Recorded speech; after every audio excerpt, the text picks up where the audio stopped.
I think this has been a very interesting, if somewhat volatile year, in that it's been very up and down.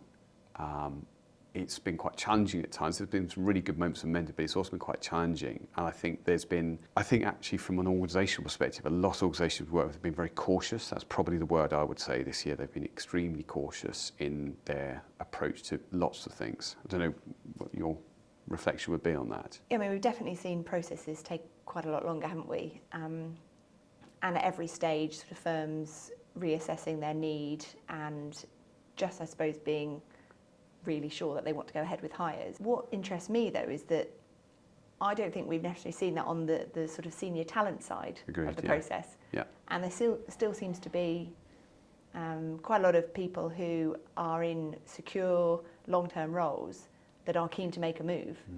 So that's been interesting in comparison to maybe other downturns that we've seen in previous years. Definitely. There are, if you think about the people that we worked with this year, probably over 50% of them have been within their current organisations for over a decade.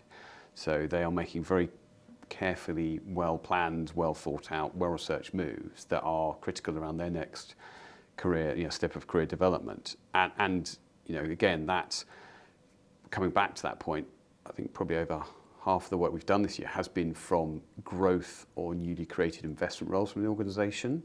And that hasn't, across the whole sphere, hasn't been the picture, but certainly within the CHRO and CPO space, I think that's probably, again, it's a real positive, one of the positive aspects of looking at this year and how it's been, that's definitely been one of the hallmarks. I think something I've noticed this year is, if you think about some of the searches we've worked on, they're bringing people in at either partner or at board level from day one, which is a fantastic sign of how the HR profession is evolving. And that used to be something maybe that was sort of in 6 months, in 3 months, you'd get there.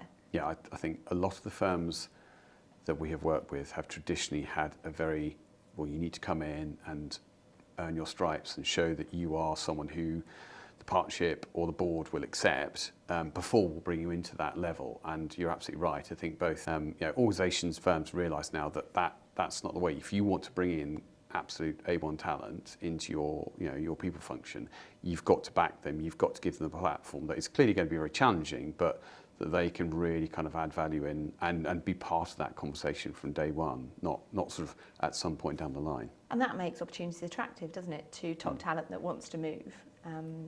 So I think we'll see more of that moving forward. There's also, we're starting to see that rise in whilst the TA market hasn't picked up at that senior level just yet, we are starting to see some more movement in the talent space, in that sort of future of work, sort of broader talent arena, which will be really interesting next year.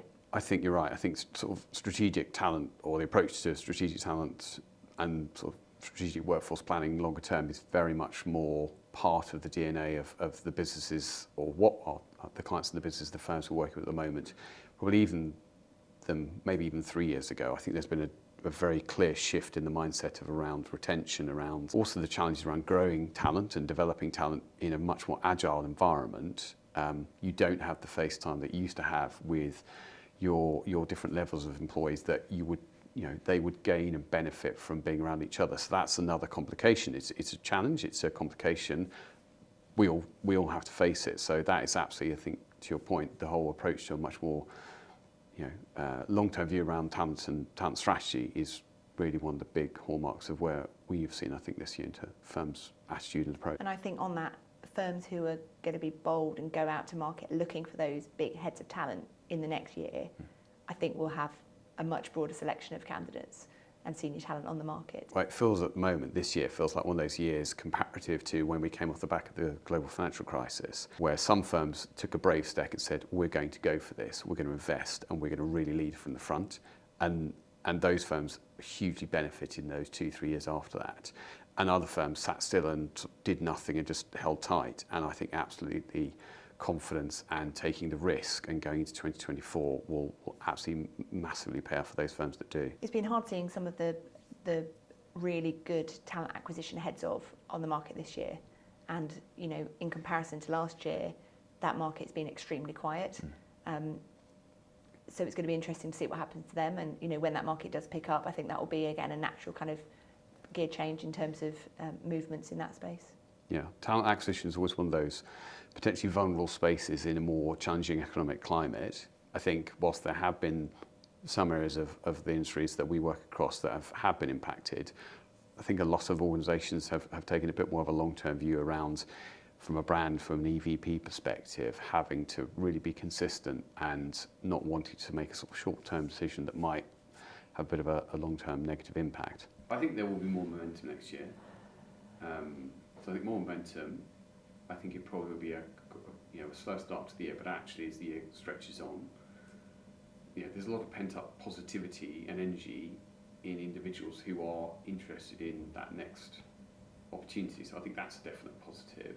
So looking ahead to 2024, my sense, interested in your thoughts, my sense is that probably the start of the year will be steady. I don't think it will be a particularly dramatic start to the year, but I do think the momentum will start to pick up, and that sort of the caution will evaporate, and probably, again, this is, I think from an organisation perspective, the caution that we've seen with organisations will evaporate.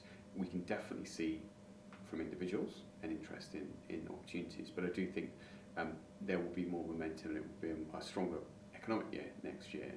And I think actually tied into that, how organisations that we've worked with, how they are, that engagement piece, how they're talking to people in that sort of, when we start those searches, I think that's probably something we've seen and had a slightly different approach with sometimes, and probably feel this again for next year.